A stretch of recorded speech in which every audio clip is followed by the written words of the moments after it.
우리 성도들의 삶은 믿음 안에 살면서 구원의 기쁨을 누리는 삶이 되겠습니다. 그런데 우리가 예수님을 믿고 구원받은 것으로 끝나버린다면 그 구원은 반쪽 구원이 될 수밖에 없다는 것을 여러분 생각해야 돼요. 우리가 구원받았으면 구원받은 자가 해야 할 삶이 있다는 것을 우리는 분명히 잊지 말고 살기를 힘써야 합니다. 우리는 주님의 사랑 때문에 살고 있음을 기억하고 주님의 그 사랑을 우리의 삶을 통해서 실천할 수 있는 복된 삶을 살아가기를 힘써야 합니다. 오늘 읽은 이 본문의 말씀은 우리 각 사람의 생각과 행위를 아시는 하나님이 계신다는 것을 우리가 기억하고 사랑 베풀 기회가 올 때마다 그 기회를 놓치지 말고 아름답게 선용할 수 있는 삶을 살아야 한다는 말씀입니다. 사람에게는 누구에게나 기회가 주어집니다. 사랑할 수 있는 기회, 선을 행할 수 있는 기회가 주어지는데 그 주어진 기회를 놓쳐버리게 되면 후회하게 된다는 거예요. 그러므로 우리는 기회가 올 때마다 놓치지 말고 그 기회를 악하게 사용하지 말고 선하게 사용할 줄 아는 지혜로운 삶을 살아야 합니다. 특별히 믿는 자들은 도움이 필요한 이웃들에게 선을 베풀고 또 사랑할 수 있는 기회가 올 때마다 그 기회를 좋게 선용할 수 있는 자가 되어야 합니다. 그러면 우리가 선을 베풀고 사랑할 수 있는 기회가 올 때마다 그 기회를 좋게 선용해야 할 이유, 실천해야 될 이유가 무엇인가? 사랑 베풀 기회를 놓쳐버리게 되면, 외면하게 되면 하나님의 심판을 받게 되기 때문입니다. 오늘 본문 11절 12절에 보니까 너는 사망으로 끌려가는 자를 건져주며 살육당하게 된 자를 구원하지 아니하려고 하지 말라. 네가 말하기를 나는 그것을 알지 못하였노라 할지라도 마음을 저울질하시는 하나님이 어찌 통찰하지 못하겠으며 내 영혼을 지키시는 하나님이 어찌 알지 못하겠느냐.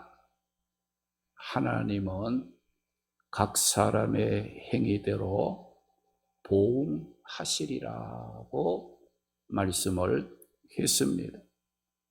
이 말씀은 무슨 뜻입니까?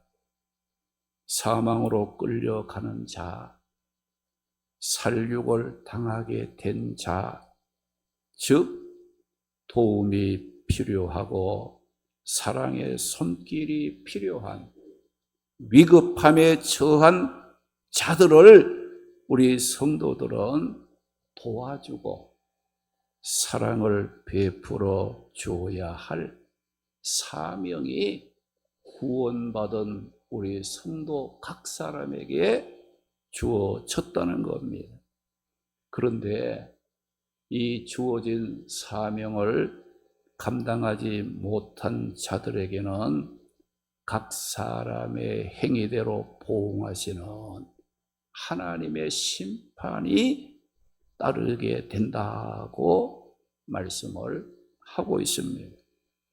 그래서 우리 믿는 자들은 어떤 삶을 살아야 합니까? 불의한 자에 의해 억울하게 위협에 처한 자를 보거나 악인으로부터 압제를 당하고 있는 연약한 자가 있을 때 그것이 나와 무슨 상관이 있느냐고 외면하지 말고 도움과 사랑을 나눌 수 있는 그런 삶이 되어야 합니다. 그런데 나와 상관이 없는 일이라고 외면한다면 어떻게 된다고 했습니까? 인간의 영혼과 마음을 저울질하고 통찰하시고 아시는 하나님께서 각 사람의 행위대로 보응 심판하시겠다. 그 말씀을 했습니다. 오늘 우리 성도들의 구원은 어떤 구원입니까? 나 혼자 예수 잘 믿고 나 혼자 천국 가면 된다는 그런 구원이 우리가 받은 구원이 아니라는 거예요. 우리가 동전을 보게 되면 앞쪽과 뒤쪽 양면이 있고요. 또 우리의 손을 보더라도 손바닥이 있고 손등 양면이 있듯이 우리의 구원도 동일한 양면의 원리를 갖고 있는 겁니다. 우리가 받은 구원을 보게 되면 한쪽은 예수 믿고 제사함 받고 구원받아 하나님의 자녀가 되는 그런 면이 있습니다. 그러나 또 한쪽은 섬김과 헌신과 봉사, 사명이라는 양면성을 띠고 있다는 것이 우리의 구원이라는 것을 알아야 합니다. 그래서 구원과 사명은 분리되지 않고 함께 붙어 있다는 겁니다. 그런데 많은 성도들이 예수 믿으면 구원 받는다는 것에 대해서는 잘 알고 있지만 예수 믿고 구원받은 성도들에게는 가정에서나 교회에서나 사회생활 속에서 섬김과 헌신과 봉사해야 될 사명이 주어져 있다는 것에 대해서는 잘 알지 못하는 경우가 있습니다. 그래서 구원받은 성도들이 구원과 섬김, 헌신, 사명이 분리되지 않고 함께 붙어 있다는 것을 알지 못하고 주님을 위해서 헌신합시다. 예배 잘 드립시다. 기도합시다. 전도해서 영혼을 구원하는 일에 힘을 씁시다. 각자 맡겨진 직분에 헌신함으로 충성합시다 하게 되면 어떤 생각을 합니까? 나는 바쁜 일이 있어서 못한다고 핑계와 변명을 하면서 섬김과 헌신의 삶을 외면하는 그런 경우들이 있습니다. 이런 모습은 구원받은 성도의 삶이 부족한 삶이라는 것을 우리는 기억을 해야 됩니다. 오늘 말씀에 이런 자들에게 어떤 말씀을 하고 있습니까? 12절 보니까 네가 말하기를 나는 그것을 알지 못하노라 할지라도 마음을 저울질하는 이가 어찌 통찰하지 못하겠으며 내 영혼을 지키시는 이가 어찌 알지 못하겠느냐. 그가 각 사람의 행위대로 보응 심판하신다고 말씀을 하고 있습니다. 여기 보니까 나는 그것을 알지 못하였노라. 핑계와 변명. 여러분들이 아무리 그럴듯한 이유와 변명으로 거기에 대해서 못하는 이유를 여러분들이 된다 할지라도 마음을 저울질하시는 하나님, 영혼을 지키시는 하나님이 어찌 알지 못하겠느냐. 우리의 보이는 부분과 보이지 않는 마음, 영혼까지라도 깨뜨려 보시고 우리의 삶의 동기를 아시는 분이 하나님이시라는 걸 여러분들이 기억하셔야 돼요. 아무리 여러분들이 정교한 그럴듯한 핑계와 변명을 늘어놓으면서 구원받은 성도로서 여러분 섬김과 사랑, 우리가 하나님의 은혜 아래서 봉사하는 이와 같은 것을 하지 않고 핑계한다 할지라도 하나님은 그 마음 깊은 곳, 영혼의 깊은 곳까지라도 살피시는 하나님께서 모든 것을 아시고 그 사람의 행한 행위대로 심판하시리라고 말씀을 했습니다. 그러므로 우리 구원받은 성도들은 내가 예수 믿고 구원받았다는 거기에 여러분들이 이제 묻혀서 헌신과 봉사와 사랑을 실천하는 이와 같은 일에 우리가 하지 못하는 그런 오류를 범해서는 안 됩니다. 우리는 사랑을 베풀 기회가 왔을 때 핑계와 변명을 대면서 외면할 때가 있습니다.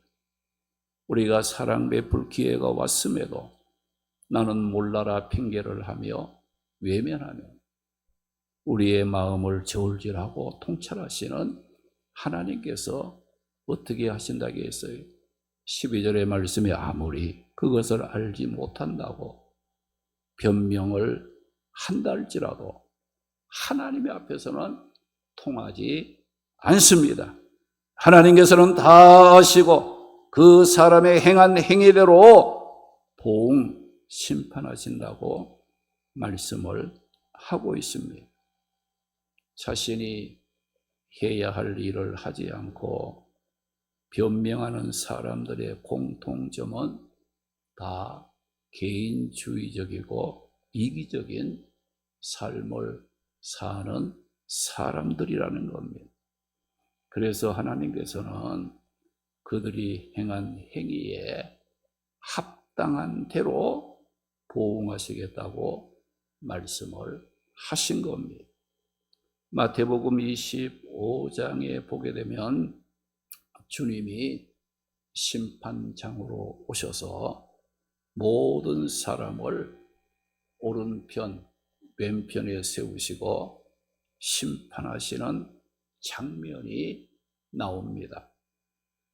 오른편에 선 자들에게 주님께서 축복받은 자들이라고 축복을 선언했습니다.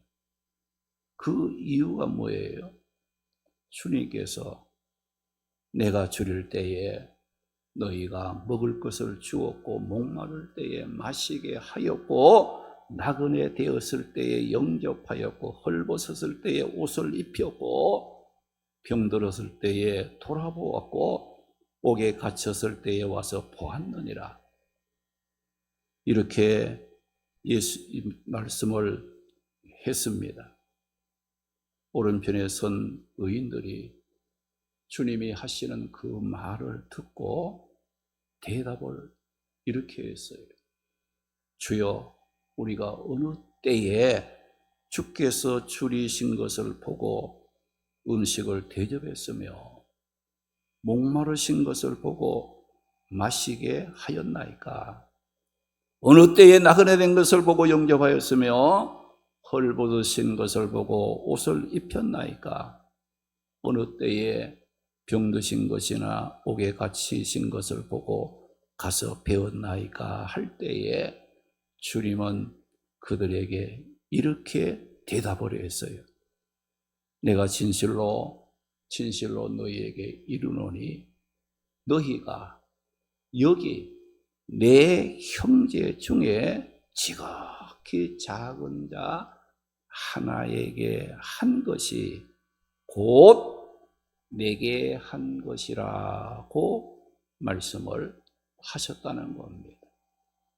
그리고 왼편에 선 자들을 향해서 주님은 저주를 받을 자들아, 나를 떠나 마귀와 그 사자들을 위하여 예비된 영원한 불에 들어가라고 말씀을 하셨는데, 그 이유가 무엇입니까? 주님은 너희는 내가 줄일 때, 목마를 때, 헐벗었을 때, 나그네 되었을 때, 병들었을 때, 옥에 갇혔을 때 나를 돌아보지 아니하였다고 말씀을 했어요. 그러자 그들이 뭐라겠어요? 주여, 주께서 어느 때에 줄이고 목마르고 나그네 되고 헐벗고 병들고 옥에 갇혔나이까 했을 때 주님은 내가 진실로 너희에게 이르노니 이 지극히 작은 자 하나에게 하지 아니한 것이 곧 내게 하지 아니한 것이라고 말씀을 하시면서 그들을 영벌에 들어가라고 심판하셨다고 말씀을 하고 있습니다. 사랑하는 성도 여러분, 구원받은 성도들이 이웃의 어려움을 돌보고 사랑하는 것은 사람에게 하는 것이 아니라 우리를 구원하신 주님을 위해서 하는 것이고, 우리의 섬김과 사랑의 행위를 심판하실 하나님 앞에서 하는 것임을 잊지 말아야 합니다. 이 말씀들은 오늘 우리에게 엄청난 충격을 주고 있는 말씀입니다. 우리의 도움과 사랑이 필요한 자들을 외면하는 것이 곧 나를 사랑으로 구원하신 주님을 외면하는 것이고, 우리의 행위를 따라 심판하실 하나님을 외면한 행위가 된다는 겁니다. 우린 이런 말들을 잘합니다. 주님께 하는 것이라면 무엇이든지 다 할 것이라고 말을 할 때가 많습니다. 내가 하는 이것이 주님께 하는 거라며. 그런데 지극히 작은 자 하나에게 한 것이 곧 주님께 하는 것이요, 지극히 작은 자 하나에게 하지 않는 것이 곧 주님께 하지 않는 것이라고 주님께서 말씀하시면서 그들을 행위를 심판하셨습니다. 사랑하는 성도 여러분, 하나님은 우리 성도들이 사랑 베풀 기회를 찾아서 서로 돕고 서로 사랑을 베풀며 살기를 원하고 계십니다. 사랑 베풀 기회를 놓치면 하나님의 심판이 이르게 된다는 거예요. 로마서 12장 21절에 보니까 악에게 지지 말고 선으로 악을 이기라고 했습니다. 마태복음 7장 1절 2절에 보게 되면 비판을 받지 아니하려거든 비판하지 말라. 너희가 비판하는 그 비판으로 너희가 비판을 받을 것이요, 너희가 헤아리는 그 헤아림으로 너희가 헤아림을 받을 것이라고 말씀을 했습니다. 요한복음 15장 12절에 보게 되면 예수님이 제자들을 향해서, 더 큰 의미로는 우리 구원받은 성도들을 향해서 말씀을 하신 내용이 뭐예요? 내 계명은 내가 너희를 사랑한 것 같이 너희도 서로 사랑하는 것이라고 말씀을 했어요. 우리는 서로 돕고 사랑해야 할 대상이지 비판이나 정죄하고 미워할 대상이 아닙니다. 우리 하나님은 우리의 모든 생각과 행동을 다 보시고 아시는 전능하신 전지하신 하나님이십니다. 그 하나님이 우리 각 사람이 믿고 행한 그 행위에 합당한 대로 갚아 주시는 분이십니다. 우리 모두 주님께 받은 그 사랑을 기억하고 사랑을 베풀 기회가 왔을 때 변명하지 말고 서로 돕고 서로 사랑을 실천함으로 복되게 살아가는 성도들이 되시기를 주님의 이름으로 축원합니다. 할렐루야. 기도합니다. 아버지 하나님 감사합니다. 죄를 짓고 멸망에 빠져 원수된 우리지만은 예수님의 십자가 구속의 사랑으로 구원해 주시고 자녀 삼아 주시고 지금까지도 하나님의 사랑으로 인도해 주심에 감사합니다. 우리를 사랑하신 주님께서 내가 너희를 사랑한 것 같이 너희도 서로 사랑하라 하신 말씀을 기억하고 가정에서나 교회에서 사회생활 속에서 주께 받은 바 그 사랑을 실천하는 작은 예수로 복되게 살아가는 성도들이 되게 하옵소서. 금년도 초원교회 여름 사역 믿음이 회복되는 은혜 충만하도록 축복해 주옵소서. 계속되는 무더위 속에 있는 우리 성도들의 건강을 지키시고 믿음으로 굳게 서게 하옵소서. 예수님의 이름으로 기도드리옵나이다. 아멘.